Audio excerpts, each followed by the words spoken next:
오늘 말씀은 민수기 27장 말씀입니다. 민수기 27장 1절부터 11절까지 말씀 보겠습니다.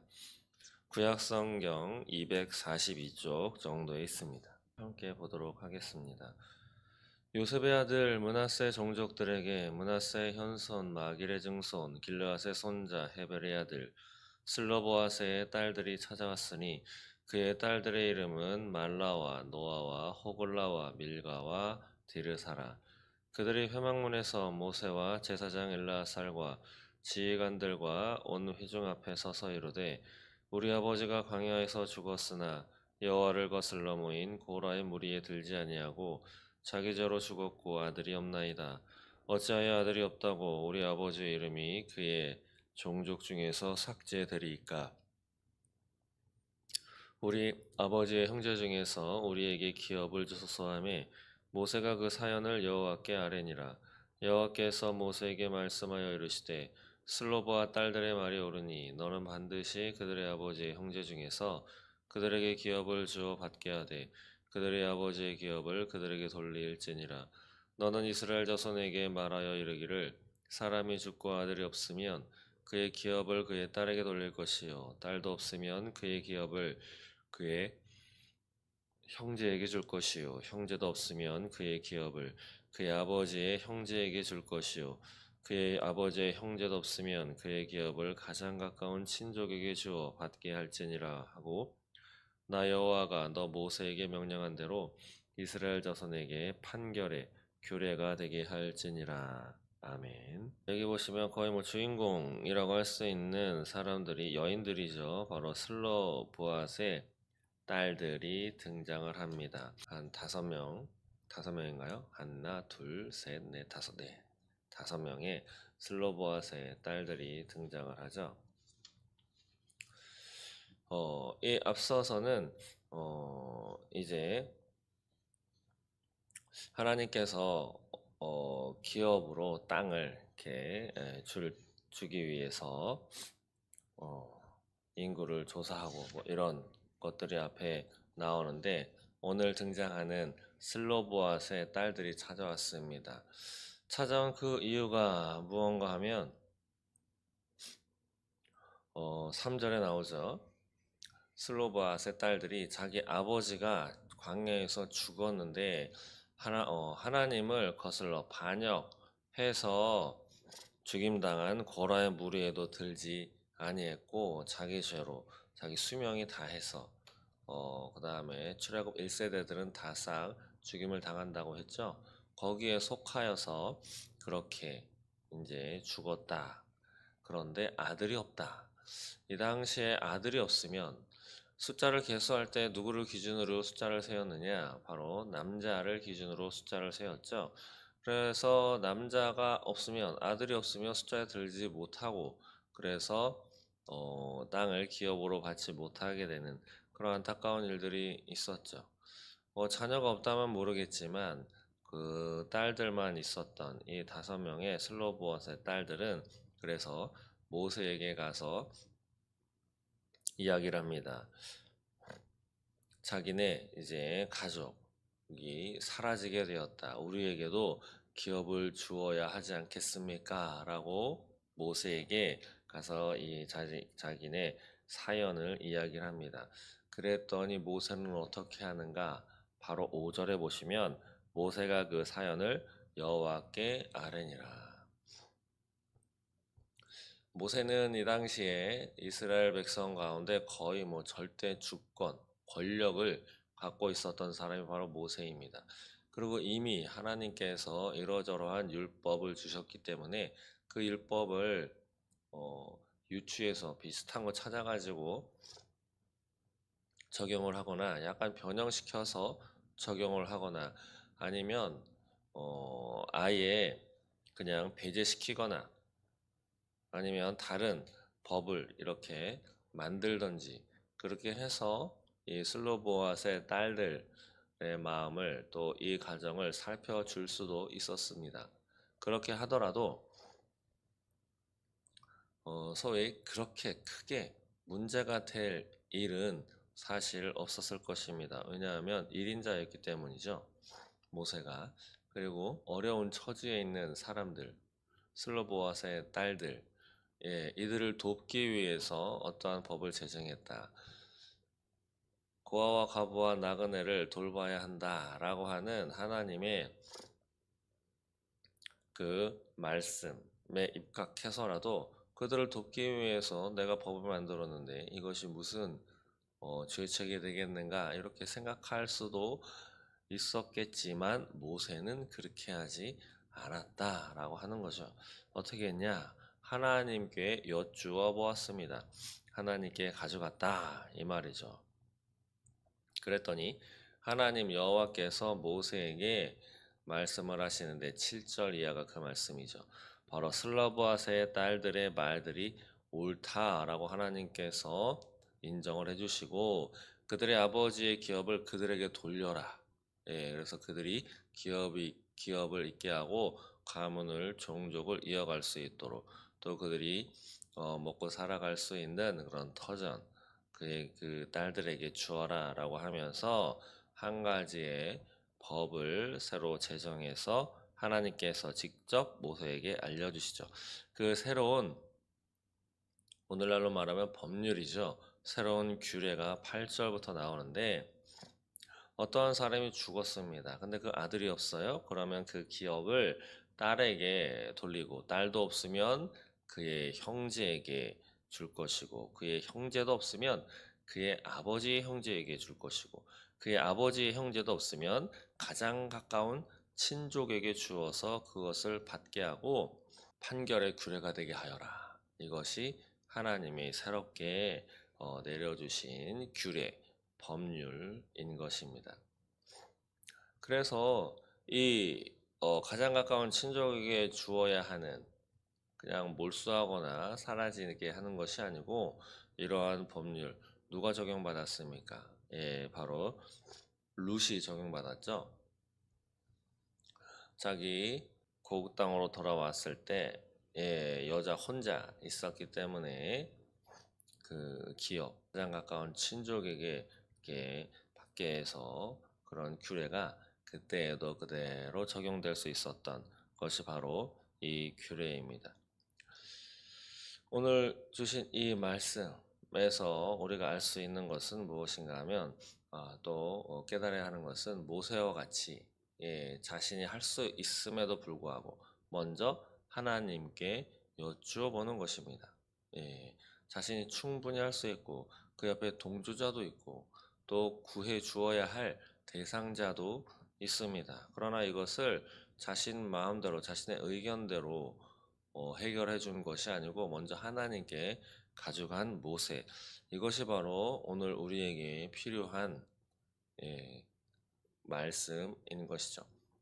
삶을 살아가면서 크고 작은 많은 문제가 있습니다. 크게는 또 이 나라를 위해서 어떻게 기도하고 어떻게 행동해야 할 것인가 서부터 우리 가정의 자녀 또 나의 앞날 또 가정의 작은 어려움까지 맞닥뜨린 어려움이 있을 것입니다. 그것을 사람에게 먼저가 아니라 하나님께 먼저 가지고 나가시는 지혜로운 하나님의 자녀가 되시기를 바랍니다. 하나님 앞에 먼저 가지고 나가신다면 하나님께서 반드시 그것을 해결할 수 있는 마음과 말씀과 또 사람을 붙여 주실 것입니다. 아파서 병원에 가십니까? 병원에 가는 와중에 먼저 마음속으로라도 기도하시기 바랍니다. 그렇다면 하나님께서 그 병원에 도착하기 이전에 이미 알맞은 의사, 알맞은 간호사, 알맞은 처방을 미리 준비해 주실 것입니다. 그리고 또 한 가지, 성경은 남녀 차별이다. 뭐 이렇게 또 바라보는 사람들도 있습니다. 인구수를 셀 때 여인의 수는 들어가지도 않았고 그렇기 때문에 성경도 가부장적인 그러한 태도로 쓰여졌다. 뭐 이렇게 하면서 하나님도 그러한 하나님 아니냐? 또 하나님 아버지라고만 불러야 하느냐? 하나님 어머니라고도 부르는 것도 마땅하다. 그래 여성의 인권이 뭐 살아나고 뭐 이렇게 과연 그렇습니까? 과연 그렇습니까? 성경은 그럼 왜 인간의 언어로 적혀 있죠? 신이 인간에게 하시는 말씀 신의 언어로 적어 놨어야 할 것인데 왜 인간의 언어로?